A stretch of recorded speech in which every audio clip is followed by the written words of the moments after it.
10월 7일 수요일 3일 밤 예배를 하나님께 드리겠습니다.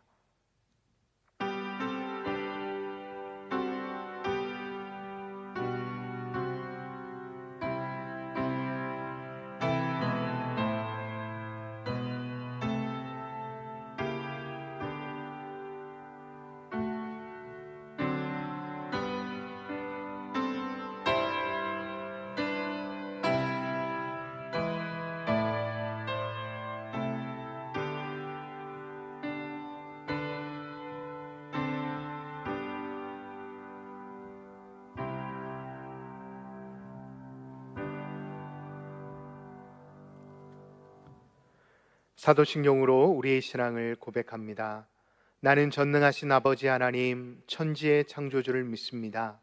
나는 그의 유일하신 아들 우리 주 예수 그리스도를 믿습니다. 그는 성령으로 잉태되어 동정녀 마리아에게서 나시고 본디오 빌라도에게 고난을 받아 십자가에 못 박혀 죽으시고 장사된 지 사흘 만에 죽은 자 가운데서 다시 살아나셨으며 하늘에 오르시어 전능하신 아버지 하나님 우편에 앉아 계시다가 거기로부터 살아있는 자와 죽은 자를 심판하러 오십니다. 나는 성령을 믿으며 거룩한 공교회와 성도의 교제와 죄를 용서받는 것과 몸의 부활과 영생을 믿습니다. 아멘. 찬송 191장을 찬양하겠습니다. 찬송 191장입니다.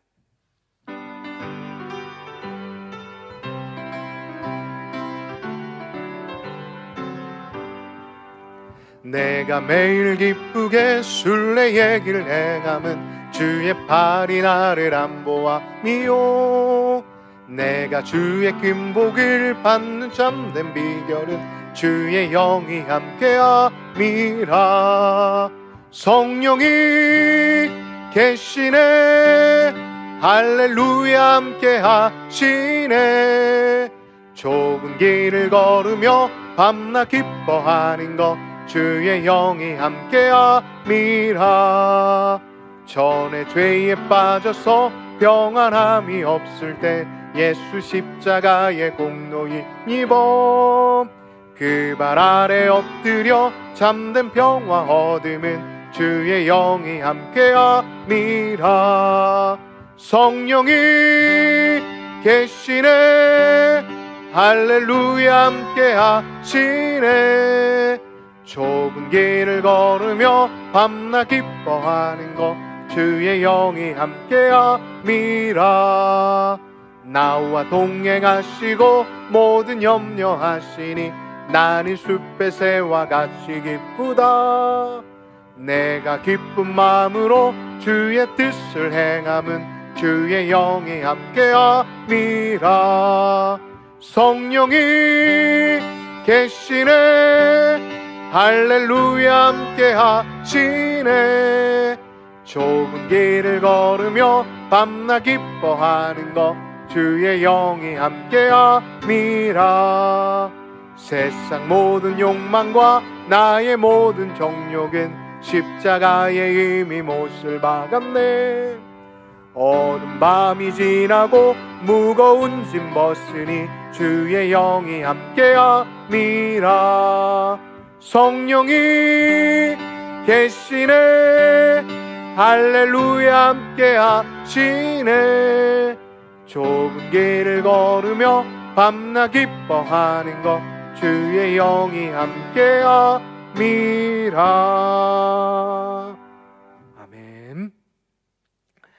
이 시간 하나님께서 우리에게 주시는 말씀은 구약 창세기 24장 63절에서 67절까지의 말씀입니다. 창세기 24장 63절에서 67절까지의 말씀입니다. 63절부터 하나님의 말씀을 봉독합니다. 이삭이 저물 때에 들에 나가 묵상하다가 눈을 들어 보매 낙타들이 오는지라. 리브가가 눈을 들어 이삭을 바라보고 낙타에게 내려 종에게 말하되 들에서 배회하다가 우리에게로 마주 오는 자가 누구냐. 종이 이르되 이는 내 주인이시니이다. 리브가가 노울을 가지고 자기의 얼굴을 가리더라. 종이 그 행한 일을 다 이삭에게 아뢰매 이삭이 리브가를 인도하여 그의 어머니 사라의 장막으로 드리고 그를 맞이하여 아내를 삼고 사랑하였으니 이삭이 그의 어머니를 장례한 후에 위로를 얻었더라. 아멘. 이 시간 말씀을 듣기 전 함께 기도하겠습니다. 은혜와 사랑이 충만하신 하나님 아버지, 오늘도 이 저녁 주 앞에 예배드리게 하심을 감사드립니다. 이 시간도 우리와 함께 하셔서 하나님만이 주실 수 있는 놀라운 은혜가 예배에 참석한 모든 성도들에게 충만할 수 있도록 인도하여 주옵소서. 오늘도 예배를 위해 수고하는 모든 이들 위해 은혜 허락하여 주실 줄 믿으며 언제나 우리의 길을 인도하시는 예수님의 이름으로 간절히 기도하옵나이다. 아멘. 우리는 이 땅을 살아가면서 수많은 문제와 어려움들로 인해 매일의 삶의 자리 가운데 부딪히는, 또한 예측할 수 없는 일들로 인해 절망하거나 또한 내 자신에게 스스로 실망할 때가 참 많이 있습니다. 그러나 더욱 문제는 우리는 이러한 절망과 어려움 속에서 그러한 문제와 어려움들을 혼자 해결하려고 노력한다는 데 있습니다. 사랑하는 성도 여러분, 하나님께서 이러한 우리들의 모습을 보실 때 어떠한 마음을 가지실까요?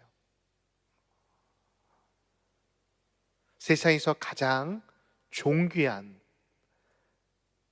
하나님의 귀한 창조물로 만드신 우리 인간들이 매일의 삶의 자리 가운데 부딪히는 문제와 어려움 속에서 혼자 끙끙대고 절망하며 살아가는 걸 하나님께서는 원하실까요? 아닙니다. 아마 하나님께서는 그러한 우리들의 모습을 보시고 실망하시는 게 아니라 우리들을 보시고 마음 아파하실 것입니다. 자, 그렇다면 우리가 이 땅을 살아가면서 우리가 예측할 수 없는 내일, 그리고 매일의 삶의 자리 가운데 찾아오는 그 절망들을 어떻게 하면 이겨낼 수 있을 뿐만 아니라 그 문제 속에서 하나님이 나와 함께 하심을 깨달을 수 있을까요? 사랑하는 성도 여러분, 비록 우리가 창세기 24장의 말씀을 살펴보지만 1장에서 24장에 걸쳐 기록되어 있는 많은 인물들을 떠올려 보시기 바랍니다. 특별히 하나님의 인도하심, 하나님의 붙잡아 주심을 경험했던 사람들 말입니다. 에녹, 노아, 아브라함, 이삭. 여러분, 이 사람들의 특징들이 있습니다. 그것은 하나님께서 자신들의 인생을 인도하심을 믿었을 뿐만 아니라 그 믿음으로 그들의 인생을 좀 더 단순화시켰다라는 것입니다.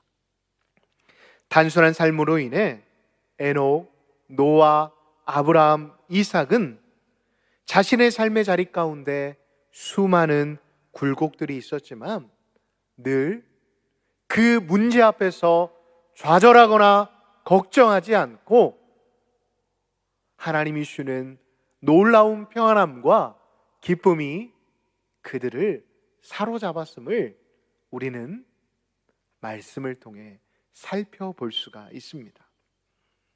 특별히 오늘의 본문의 말씀을 저는 주목해 보았습니다. 우리 삶의 자리 가운데 하루가 다르게 너무나도 많은 문제들이 발생하고 있습니다. 내일을 예측할 수 없는 어려움들로 인해 좌절하고 절망하는 게 너무나도 많이 있습니다. 이러한 때 우리 그리스도인들은 어떻게 해야 할까요? 어떻게 해야 하나님이 나를 붙들고 계시는구나, 어떻게 해야 하나님이 나와 함께 하시는구나 라는 것을 깨달을 수 있을까요? 오늘 본문 24장은 중요한 사건이 발생합니다. 그것은 바로 아브라함의 아내 사레가 죽는 것입니다. 여러분 한번 생각해 보십시오. 한 가정에 아빠, 엄마, 아들이 살고 있었습니다. 엄마는 나이가 들어 이제 열조의 땅으로 돌아가게 되었습니다. 그런데 남겨진 남편은 나이가 140세였고 남겨진 아들은 아직도 수총각, 40이 넘은 노총각이었습니다. 여러분, 이 집안의 분위기를 한번 상상해 보십시오. 별로 상상해 보고 싶지 않지만 정말 난처하기가 그지없습니다. 너무나도 외롭고 힘든 상황들이 매일의 삶의 자리 가운데 펼쳐졌을 것입니다. 누가 봐도 그 집안엔 여자가 필요한 상황이었습니다.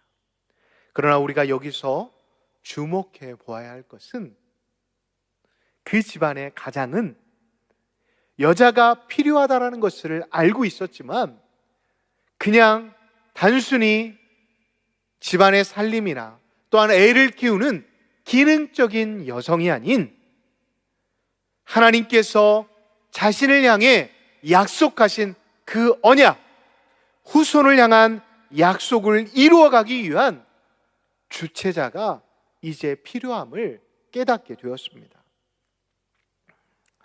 여러분, 24장 앞본문을 살펴보면 땅에 대한 하나님의 약속을 생각하며 아브라함이 행한 일이 있었습니다.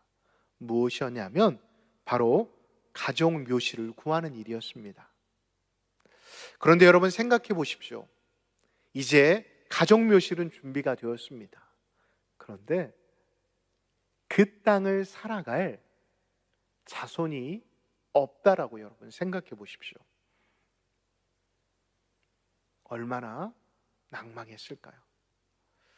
이제 아브라함은 내일을 예측할 수 없는 삶을 살아가고 있습니다.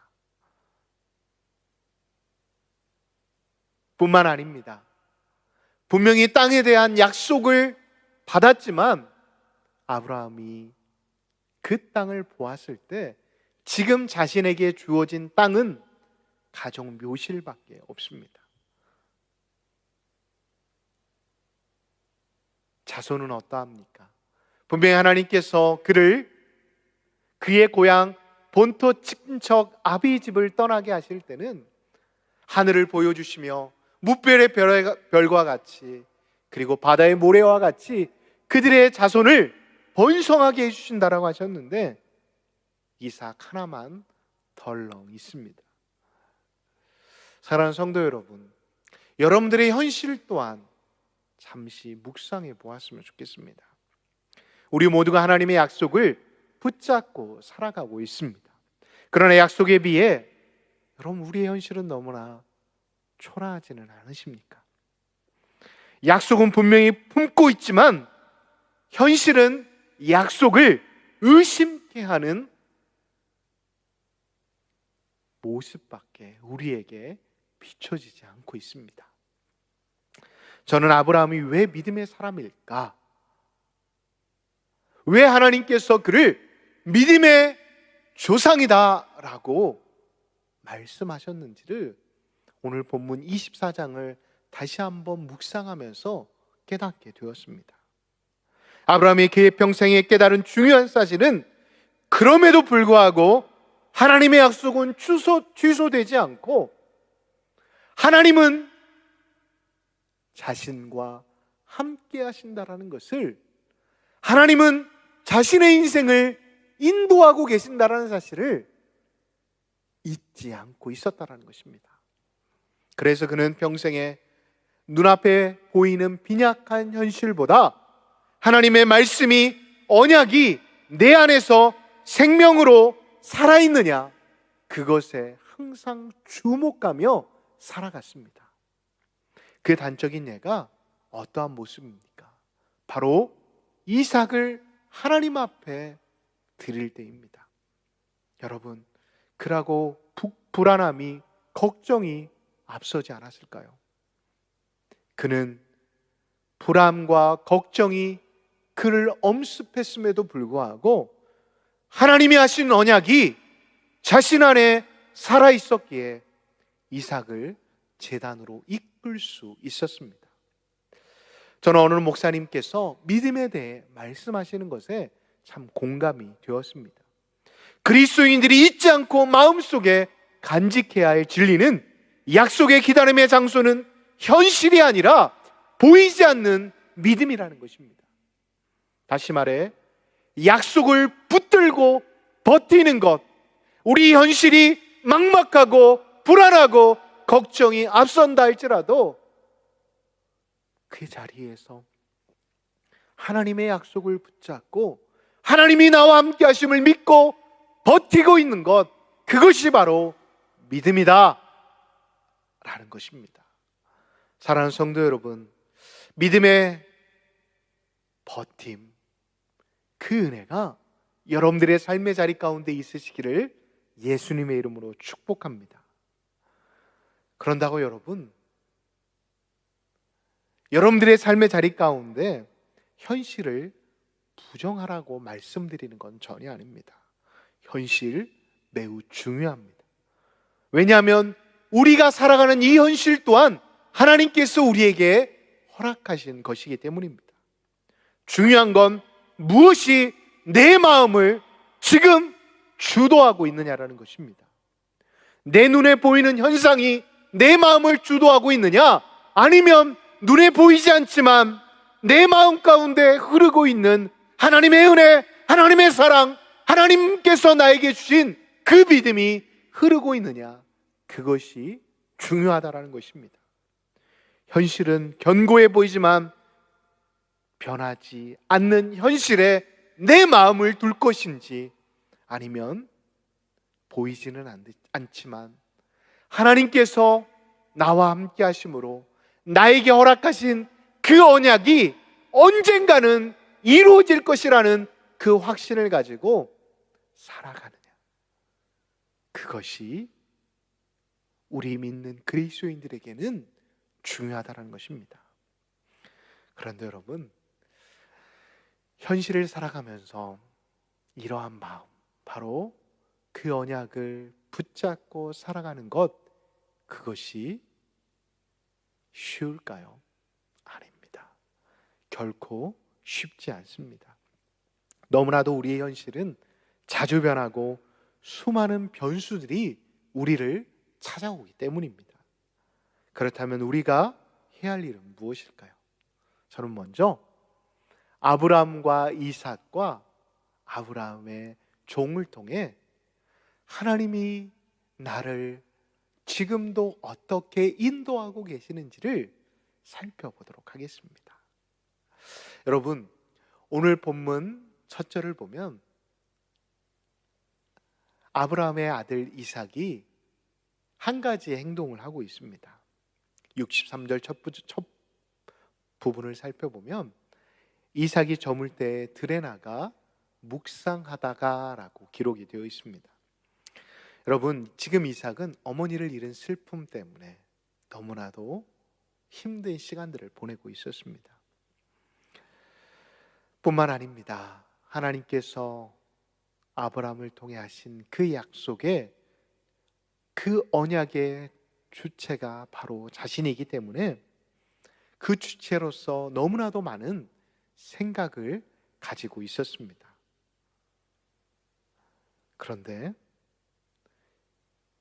그 불안함과 걱정 속에서도 이 이삭은 하나님께 주목하고 있음을 우리는 주목해 봐야 합니다. 여러분, 이삭이 왜 저녁에 들에 나가 묵상하고 있었을까요? 그는 그의 앞에 찾아온 슬픔과 어려움들을 그 스스로가 극복할 수 없음을 깨닫고 있었습니다. 다시 말해, 하나님이 내 삶을 인도하시지 않으면 하나님의 언약이, 그리고 언약의 주체인 자신이 하나님의 언약을 이루어갈 수 없음을 그는 알고 있었습니다. 그래서 그는 자신에게 다가오는 불안과 걱정을 사라지게 하기 위해 하나님께 주목하였던 것입니다. 사랑하는 성도 여러분, 우리의 삶을 하나님께서는 인도하고 계심을 믿으십니까?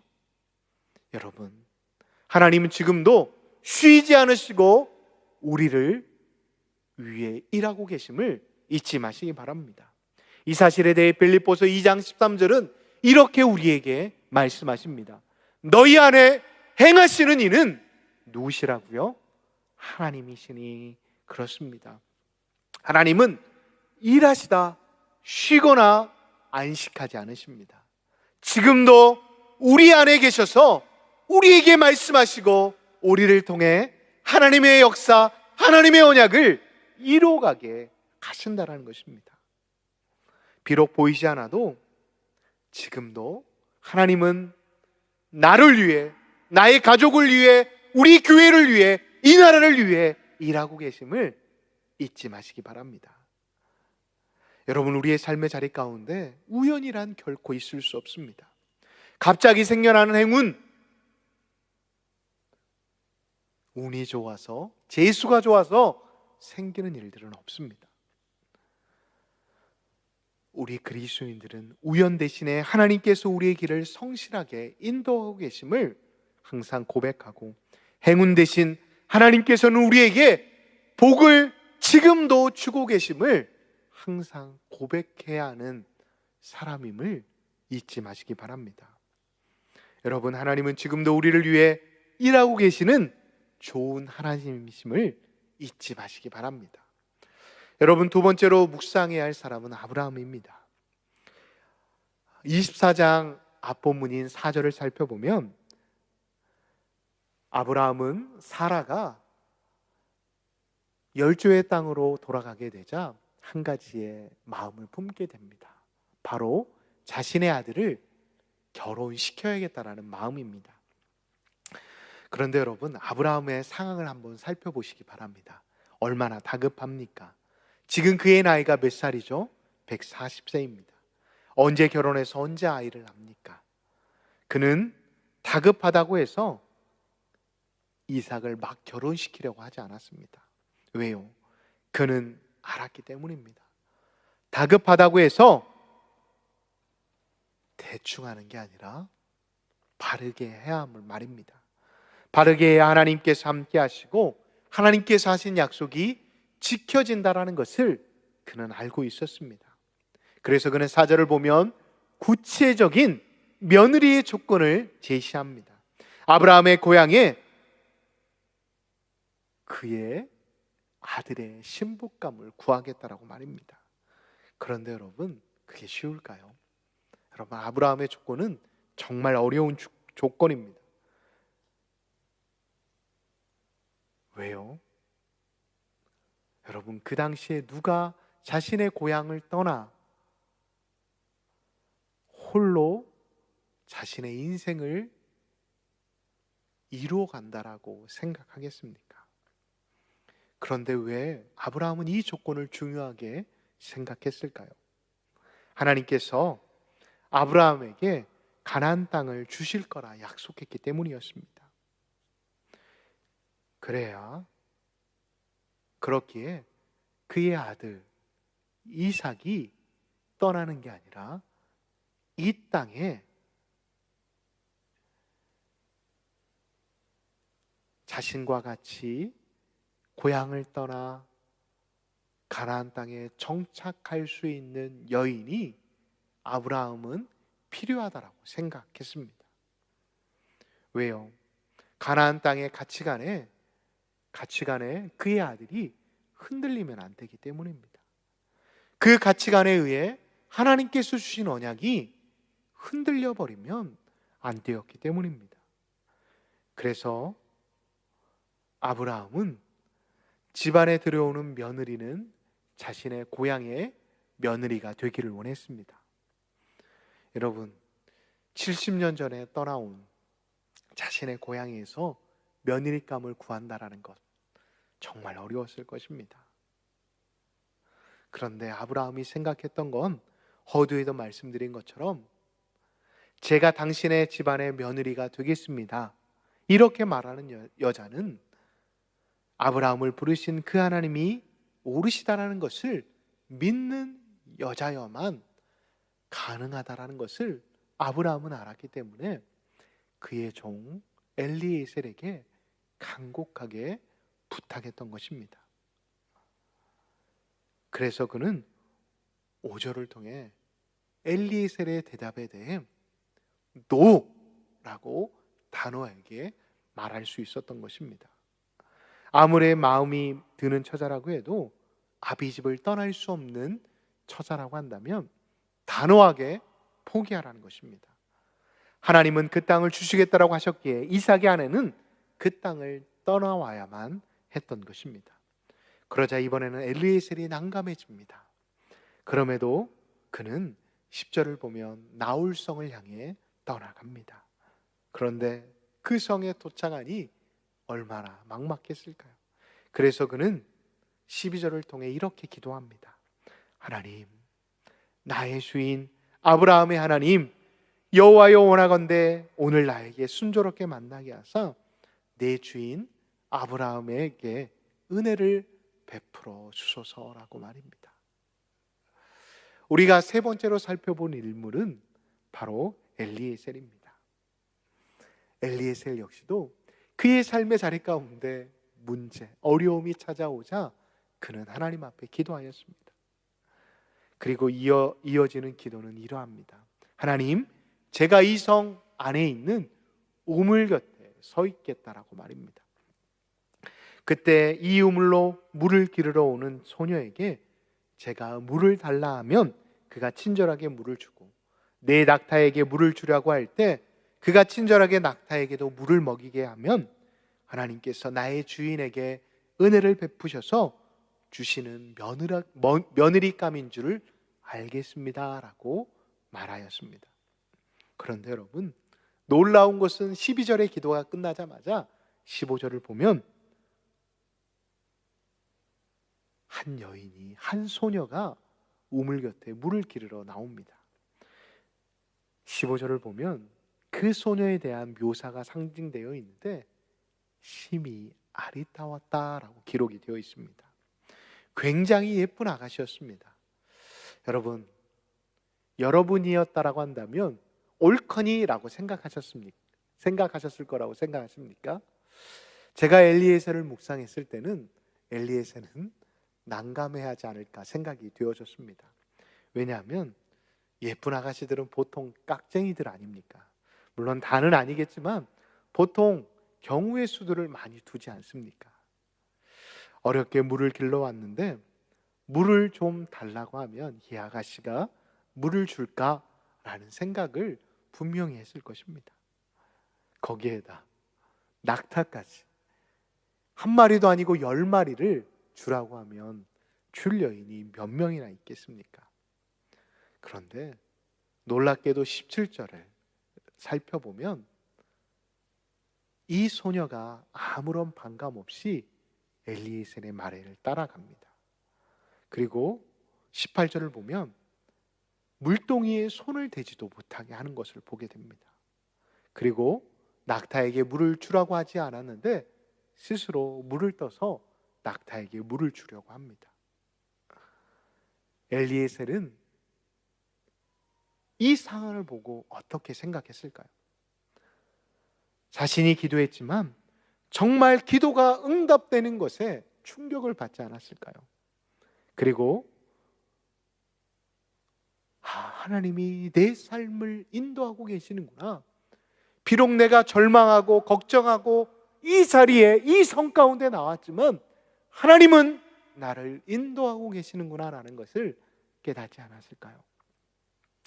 그리고 놀라운 것은 24절을 보면 이 소녀의 집을 찾아갔는데 나홀에게서 나온 부두엘의 딸이라는 것입니다. 아브라함이 부탁했던 그 여인, 오로지 한 여인이었던 그 여인이 바로 지금 그가 만난 여성이었던 것입니다. 그러자 이 엘리에셀이 이렇게 48절을 통해 하나님을 찬양합니다. 내 주인 아브라함의 하나님 여호와께서 나를 바른 길로 인도하사. 여러분 가운데 자녀의 문제로 인해 또한 자손을 위해 기도했는데 아무런 변화가 없다라고 느껴지시는 분들이 혹 계십니까? 그런데 여러분, 하나님은 지금도 우리의 길을 인도하시고 우리의 삶을 주관하고 계심을 잊지 마시기 바랍니다. 그러므로 지금 아무것도 보이지 않는다라고 해서 낭망하지 마십시오. 하나님은 아무것도 보이지 않는다라고 해도, 그리고 우리가 눈을 감고 잠들어 있을 때도 하나님은 우리를 위해 일하고 계시고 우리의 삶을 계획하고 그 계획 가운데 우리를 인도하시기 위해 준비하고 계심을 잊지 마시기 바랍니다. 그래서 이 사실을 알았던 다윗은 시편 121편 4절을 통해 이렇게 고백합니다. 이스라엘을 지키시는 일은 졸지도 아니하시고 주무시지도 아니하신다라고 말입니다. 그렇습니다. 당장 아무런 변화가 보이지 않아도 하나님은 우리를 위해 일하고 계십니다. 지금은 내 삶에 많은 문제와 어려움들이 있지만 여러분, 곧 해결될 것입니다. 왜요? 하나님은 우리를 인도하고 계시기 때문입니다. 이 사실을 믿을 때 하나님의 능력이 발휘됩니다. 상황이 변하지 않을 거야, 빛에서 해결되지 못할 거야, 난 절대 이 어려움 가운데에서 벗어나지 못할 거야, 세상의 의학으로도 안 되는데 내 병이, 나의 자손이 태어나지 않을 거야, 그런 생각을 하지 않으셨으면 좋겠습니다. 이러한 생각은 하나님의 손을 묶는 것과도 같습니다. 부정적인 생각이 들고 낙심이 들 때 더욱더 하나님께서 내 편에 서셔서 나와 함께 일하실 것을 꿈꾸며 살아가실 수 있는 믿음의 사람들이 되시기를 예수님의 이름으로 축복합니다. 이제 말씀을 정리합니다. 우리가 믿으면 하나님의 능력이 발휘됩니다. 눈에 아무 변화도 보이지 않는다라고 해서 하나님은 무심하게 계시는 게 아닙니다. 날 위해 쉬지 않고 일하시고 계심을, 나를 인도하고 계심을 잊지 마시기 바랍니다. 삶의 주권을 하나님 앞에 드리십시오. 그리고 내 무거운 짐들을 하나님 앞에 내어 던지십시오. 그리고 묵상하시고 하나님 앞에 기도하십시오. 그러면 이상이 만난 하나님, 아브라함을 인도하시는 하나님, 엘리에셀의 기도를 들으신 그 하나님의 은혜를 경험하실 수 있는 믿음의 사람들이 되실 것입니다. 이 은혜가 이 수요일 밤, 이 3일 밤 예배를 드리시는 모든 성도님들에게 임하시기를 예수님의 이름으로 축복합니다. 기도하겠습니다. 언제나 우리를 인도하시는 하나님 아버지, 불안한 현실과 바쁜 일상으로 인해 하나님의 인도하심을 잊고 살아가는 저희들을 용서하여 주옵소서. 하나님, 오늘도 그리고 내일도 나를 인도하여 주시는 신실하신 하나님을 더욱더 신뢰하며 믿음으로 나아갈 수 있도록 인도하여 주옵소서. 하나님, 이 시간 나의 가정을 위해 기도합니다. 나의 남편과 아내의 직장과 건강을 붙잡아 주셔서 어려움이 없게 하여 주시고, 또한 자녀들의 학업과 취업과 직장, 그리고 이세의 축복의 은혜를 허락하여 주셔서 우리 장석의 모든 가정 가운데 날마다 감사의 기도의 제목들이 넘쳐나게 하여 주옵소서. 그리하여 내일 앞을 내다볼 수 없는 이 현실 가운데에서도 하나님의 인도하심을 경험할 수 있는 복된 하나님의 사람들이 되어줄 수 있도록 인도하여 주옵소서. 하나님, 이 시간 우리 교회를 위해 기도합니다. 하나님, 우리 교회의 예배를 회복시켜 주옵소서. 또한 성도들의 믿음을 붙잡아 주셔서 이 어려운 때에 축할 수 없는 때를 살아가고 있지만 장석의 모든 성도들이 각자의 삶의 자리에서 예배자로 서게 하시고 더욱더 예배의 자리를 회복하기 위해 기도할 수 있도록 인도하여 주옵소서.